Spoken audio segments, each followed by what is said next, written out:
எல்லாருக்கும் வணக்கங்க. இந்த வீடியோவில் நம்ம பார்க்க போகிற டாபிக் என்ன அப்படின்னா, கோடிகள் சம்பாதிக்க குரு சுக்கிரன் அவசியமில்லை. அதாவது எல்லா ஜோதிடர்கள் என்ன சொல்கிறாங்க, குரு சுக்கிரன் தான் வருமானத்துக்குரிய கிரகங்கள். அது பார்வை இருந்தால் தான், சேர்க்கை இருந்தால் தான் கோடிகள் சம்பாதிக்க முடியும். 2ஆம் இடம் 11ஆம் இடம் நல்லா இருக்கணும். இது சரியில்லை அப்படின்னா அவர் கோடீஸ்வரன் ஆக முடியாதுன்னு சொல்கிறாங்கல்ல, அது முற்றிலும் தவறு அப்படிங்கிறது தான் இந்த வீடியோவில் நம்ம பார்க்க போகிறோம். எந்த கிரகம் நல்லா இருந்தாலும் அது சார்ந்த செயல்பாடு நீங்கள் பண்ணும்போது வெற்றி கிடைக்குது, நீங்கள் கோடிகளை சம்பாதிக்க முடியும். ஃபார் எக்ஸாம்பிள் ஒவ்வொரு கிரகம் எதை குறிக்குதுன்னு பார்ப்போம், விளக்கத்தை பார்ப்போம். இப்போ உங்களுக்கு சூரியன் அதிக நட்சத்திரத்தில் சம்மந்தப்படுதுன்னு வச்சுக்கோங்களேன். உதாரணத்துக்கு சூரியனுடைய நட்சத்திரம் என்ன, ஒன்று கார்த்திகை, இன்னொன்று உத்திரம், இன்னொன்று உத்திராடம். இந்த 3 நட்சத்திரத்தில் எத்தனை பிளானட்ஸ் இருக்குதுன்னு பார்க்குறோம். நிறைய பிளானட்ஸ் இருந்துச்சு அப்படின்னா இந்த சூரியன் வலுவாக இருக்குதுன்னு அர்த்தம். அப்போ சூரியன் சம்மந்தப்பட்ட தொழில் நீங்கள் பண்ணலான்னு அர்த்தம். அப்படி சூரியன் என்னென்ன தொழில்களை குறிக்குது அப்படின்னு பார்க்கும்போது தொகுப்பு வீடுகளை குறிக்குது. அதாவது லைன் வீடுகள், லைனாக வீடு கட்டி வாடகை விடலாம், உங்களுக்கு வருமானம் வரும். வாடகை விடுதிகள், லாட்ஜ் கட்டி வாடகை விட்டிங்கன்னா நல்ல வருமானம் கிடைக்கும். மாடி வீடு கட்டி வாடகை விடலாம். அதே மாதிரி அரசு கான்ட்ராக்ட் எடுத்து நீங்கள் தொழில் பண்ணிங்கன்னா லட்சக்கணக்கில் கோடிக்கணக்கில் வருமானம் ஈட்டலாம். வணிக வளாகம் இருக்குல்ல, வணிக வளாகத்தில் ஒரு கடை கட்டி வாடகை விடலாம். இதெல்லாம் சூரியன் சார்ந்த தொழில்கள். இது பண்ணால் உங்களுக்கு வருமானம் வராதா, கோடிகள் வராதா? குரு சுக்கிரன் தொடர்பு இருந்தால் மட்டும்தான் வருமா? என்னங்க நியாயம் இது? குரு சுக்கிரன் தொடர்பு இல்லாமலே அந்த கிரகங்கள் சொல்கிற வேலையை பார்க்கும்போது அது மூலிமா நீங்கள் வருமானம் ஈட்ட முடியும். குரு சுக்கிரன் அப்படிங்கிறது அதாவது சொத்தில் அசையும் சொத்து, அசையா சொத்துன்னு இருக்குதுங்க. அசையும் சொத்து அப்படின்னா நீங்கள் அதை எங்கேனாலும் எடுத்துகிட்டு போகலாம். அசையா சொத்துனா எங்கேயும் எடுத்துகிட்டு போக முடியாது. இப்போ உதாரணத்துக்கு தங்கம் அசையும் சொத்து, வருமானம் பணங்கிறது அசையும் சொத்து. இதெல்லாம் நீங்கள் எங்கேனாலும் எடுத்துகிட்டு வந்துக்கலாம். ஆனால் அசையா சொத்துங்கிறது ஒரு நிலம் இருக்குது, ஒரு வீடு இருக்குது, ஒரு கட்டடம் இருக்குது. இதை நீங்கள் எங்கேயும் எடுத்துகிட்டு போக முடியாது. இதுதான் அசையா சொத்துன்னு சொல்கிறோம். இப்போ குரு சுக்கிரன் மேக்சிமம் அசையும் சொத்துக்களை தான் குறிக்கும். அப்போ ஏன் அசையா சொத்து வருமானம் கிடையாதா? அதில் கோடிகள் இல்லையா? என்ன இப்போ பலன் சொல்கிறீங்க?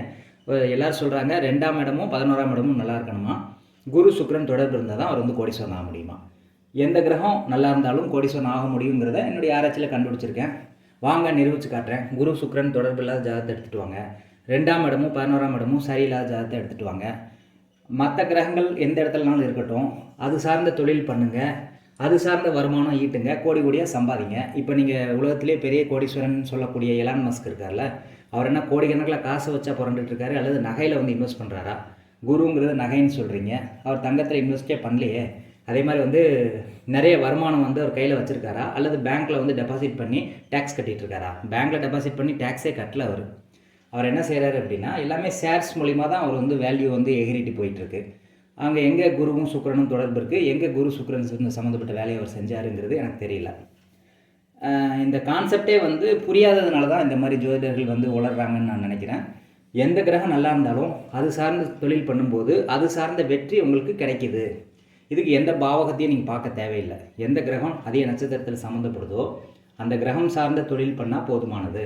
இப்போ சந்திரன் நட்சத்திரம் என்ன இருக்குது, ரோஹிணி, அதுக்கப்புறம் ஹஸ்தம், திருவோணம். இதில் 2-3 கிரகம் இருக்குது அப்படின்னா சந்திரன் சார்ந்த தொழிலை நீங்கள் பண்ணலாம். இதில் ஒரு முக்கியமான விஷயம் என்னென்னா, இது மாரகாதிபதியாக இருந்தாலும் அந்த தொழில் பண்ணலாம். ஏன்னா அதோடைய வேலையை பார்க்கும்போது அது பாதிக்காது. அதுக்கு நீங்கள் முரணாக செயல்பட்டால் தான் மாரகாதிபதியை ஃபஸ்ட்டு பாதிக்கும். இப்போ இது எதை குறிக்குது? கப்பல், மீன் வியாபாரம், நீச்சல் குளம், ட்ராவல் ஏஜென்சி, பல காய்கறி, பால் விநியோகம். அப்போ நீங்கள் சொந்தமாக கப்பல் வச்சு நடத்துங்க, கப்பல்களை வாடகை கொடுங்க, மீன் வியாபாரம் மொத்த மார்க்கெட்டில் மீன் ஹோல்சேலில் பண்ணுங்கள், நீச்சல் குளம் கட்டுங்க, ட்ராவல் ஏஜென்சி வைங்க, அது மூலிமா நிறைய வருமானம் வரும். பழம், காய்கறி கடை, பால் விநியோகம், இதை மொத்தமாக கான்ட்ராக்ட் எடுத்து பண்ணுங்கள். அப்படிலாம் பண்ணும்போது உங்களுக்கு கோடிக்கணக்கில் டேர்ன் ஓவர் ஆகாதா? எனக்கு தெரியல. எனக்கு குரு சுக்கிரன் பார்த்தா மட்டும்தான் அந்த டேர்ன் ஓவர் கிடைக்குமா, இல்லை 2, 11ஆம் அதிபதிகள் நல்லா இருந்தால் தான் சூப்பராக நடக்குமா? நல்லா இல்லாத ஜாதகத்தை கொண்டு வாங்க, நிரூபிக்கிறேன் நான். அதே மாதிரி புதன் சம்மந்தப்பட்ட விஷயங்கள் என்ன அப்படின்னா, நிதி நிறுவனம், ஜோதிட அலுவலகம், பள்ளிக்கூடம், பத்திரிகை அலுவலகம், காலி நிலம், பிரிண்டிங், ஜெராக்ஸ் கடை. இப்போ புதன் நட்சத்திரத்தில் அதாவது என்னென்ன நட்சத்திரம்?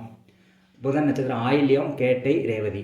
இந்த நட்சத்திரத்தில் 2-3 பிளானட் சம்மந்தப்படுது அப்படின்னா புதன் சார்ந்த தொழில் பண்ணலாம். நிதி நிறுவனம் வைக்கலாம். ஜோதிட அலுவலகம் எடுத்து இப்போ லட்சக்கணக்கில் சம்பாதிக்கிறாங்கல்ல கிளாஸ் எடுத்து, அந்த மாதிரி நீங்கள் சம்பாதிக்கலாம்.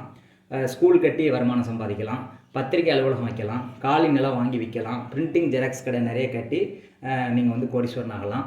இப்படிலாம் கட்டுறது வந்து வருமானம் இல்லையா? இது வந்து கோடிகள் சம்பாதிக்கிறதுக்குரிய வழி இல்லையான்னு கேட்குறேன் நான். ஏன் இந்த கடையெல்லாம் வைக்கிறோம் கோடீஸ்வரன் ஆகலையா? குரு சுக்கிரன் வேலையை செஞ்சவன் மட்டும்தான். இப்போ அது உதாரணத்துக்கு தங்க நகை கடை வச்சவன் மட்டும்தான் கோடீஸ்வரன் ஆகிறானா? வேறு கடைக்காரன் வந்து கோடீஸ்வரன் ஆகலையா? அப்போ கம்ப்ளீட்லி ராங் கான்செப்ட் நீங்கள் சொல்கிறது வந்து எதுவுமே ஒத்து வரலைங்க. இந்த பாவகம், இந்த குரு சுக்கிரன் பார்வை வந்து ரியாலிட்டியில் ஒத்து வரல. அதுக்கப்புறம் பார்த்தீங்கன்னா செவ்வாய்.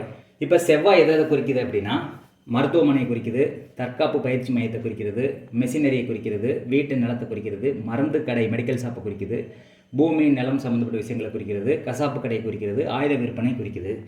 அப்போ இது சார்ந்த செயல்பாடு நீங்கள் பண்ணுங்கள்.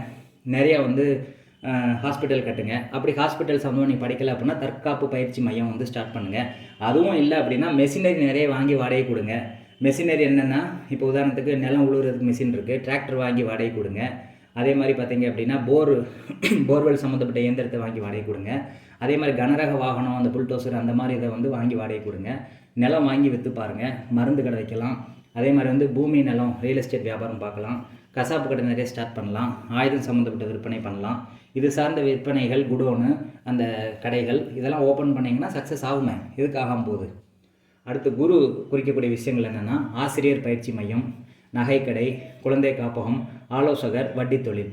இப்போ குருங்கிறது என்ன குறிக்குது அப்படின்னா ஆசிரியர் குறிக்குது. நீங்கள் ஏன் வேலைக்கு போகிறீங்க? டீச்சராக போகிறீங்க, ஒரு ஆசிரியருடைய பயிற்சி மையத்தை வைங்க, டீச்சர் ட்ரைனிங் கொடுங்க. அதே மாதிரி நகை கடை வைங்க. குழந்தைகள் காப்பகம், குழந்தைகளை குறிக்கிற குரு, குழந்தைகள் காப்பகம் வச்சு பராமரிங்க. யாரோ ஒருத்தருக்கு வந்து லீகல் அட்வைஸராக இருங்க. வட்டி கொடுத்து தொழில் பண்ணுங்கள். இதெல்லாம் பண்ணிங்கன்னா குரு சார்ந்த வருமானம் உங்களுக்கு கிடைக்கும். சுக்கிரன் இதை குறிக்குது. கட்டில், மெத்தை, மது, நகை, ஆடை வியாபாரம், சொகுசு விடுதி, திருமண மண்டபம், பூ, திரவியம் இதெல்லாம் குறிக்குது. அப்போ நீங்கள் என்ன பண்ணுங்கள், கட்டில் மெத்தை சார்ந்த தொழில் பண்ணுங்கள். அல்லது வந்து கட்டில் மெத்தைக்காரனுக்கு வந்து வாடகை கொடுங்க, கடை கட்டி.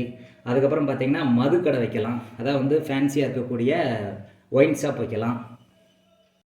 அப்போ நீங்கள் என்ன பண்ணலாம் அப்படின்னா ராயலாக விற்கக்கூடிய லிக்கர்ஸ் வந்து விற்கலாம். அதுதான் மதுன்னு சொல்கிறோம். அதே மாதிரி நகைகளை விற்கலாம். அதுக்கப்புறம் சில்வர் பாத்திரங்கள் வியாபாரம் பண்ணலாம்.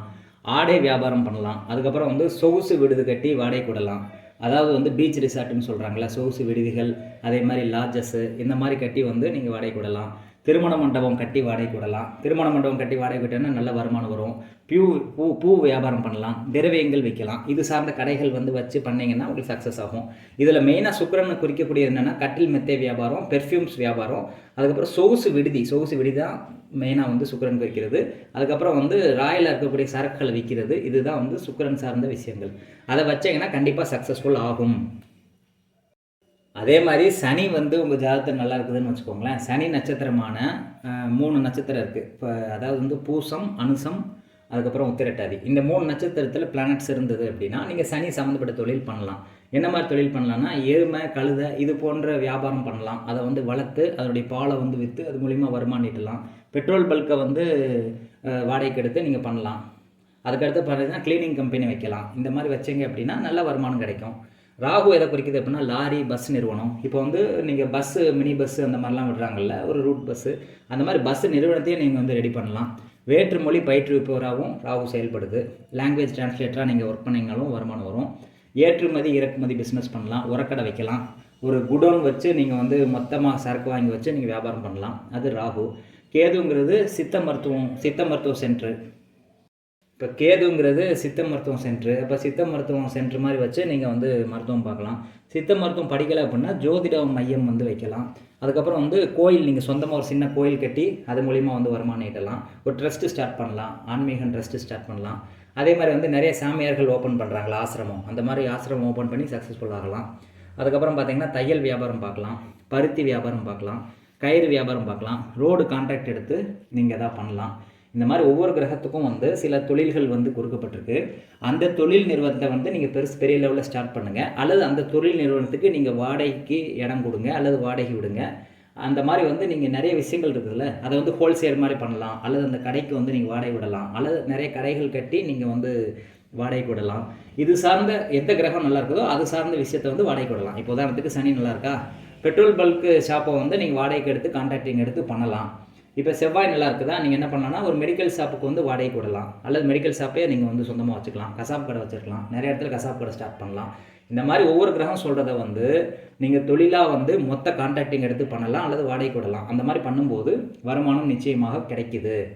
இதுக்கு வந்து குரு சுக்கிரன் தொடர்பு இருக்கணும், 2ஆம் அதிபதி 2ஆம் இடம், 11ஆம் அதிபதி 11ஆம் இடம் தொடர்பு இருக்கணுங்கிற எந்த அவசியமும் கிடையாது. இந்த தொழில் பண்ணால் உங்களுக்கு அது மூலிமா வருமானம் வரப்போகுது. அப்போ இது சார்ந்த தொழில்கள் பண்ணும்போது உங்களுக்கு வருமானம் வருது. இதை மாதிரி பண்ணிட்டு போக வேண்டியதானே. இதுக்கு எதுக்கு குரு பார்வை இருக்கணும், சுக்கிரன் பார்வை இருக்கணும், தொடர்பு இல்லைன்னா கோடீஸ்வரன் ஆக முடியாதுன்னு சொல்கிறீங்க? அது என்னங்க நியாயம்? அது எனக்கு புரியல. இது சார்ந்த எந்த கிரகம் நல்லா இருக்குதோ அது சார்ந்த தொழில் பண்ணால் அது சார்ந்த வருமானம் வரும்ல, அதுலேயும் கோடிகள் வரும்ல. இப்போ வந்து கிளீனிங் கம்பெனி வைக்கிறீங்க, நீங்கள் வந்து அயன் பண்ணி கொடுக்குறீங்க, துணி துவைச்சு அயன் பண்ணி கொடுக்குறீங்க, அந்த கம்பெனியில் வந்து கோடிகள் சம்பாதிக்க முடியாதா? அல்லது வந்து நீங்கள் பெட்ரோல் பல்க்கு கான்ட்ராக்டிங் எடுத்து அதில் கோடிக்கணக்கில் வருமானம் வராதா? என்ன பேசுகிறீங்கன்னு புரியல. ஜாதகர்கள் வந்து படிச்சுட்டு வந்து சொல்லாதீங்க, ரியாலிட்டியில் இருக்கக்கூடிய விஷயங்களை வந்து பேசுங்க. படிச்சுட்டு வந்து 2ஆம் அதிபதி 11ஆம் அதிபதி 2 11 தொடர்பு இருக்கணும், குரு சுக்கிரன் சேர்க்கை இருக்கணும், பார்வை இருக்கணும், அப்படி இருந்தால் தான் கோடிகளுக்கு அதிபதின்னு சொல்லக்கூடாது. எந்த கிரகம் நல்லா இருந்தாலும் அது சார்ந்த தொழில்களில் கோடிகள் சம்பாதிக்க முடியுங்கிறது என்னுடைய கருத்து. ரியாலிட்டியில் அப்ளை பண்ணி பாருங்கள். குரு சுக்கிரன் தொடர்பு இல்லாத ஜாதகம், 2ஆம் இடம் 11ஆம் இடம் சரியில்லாத ஜாதகத்தை கொண்டு வாங்க. வேறு கிரகங்கள் இருக்க தொழிலை வந்து பண்ணி சக்ஸஸ் பண்ணி காட்டுறேன், சேலஞ்ச் வைக்கிறேன், வாங்க. நன்றி, வணக்கம்.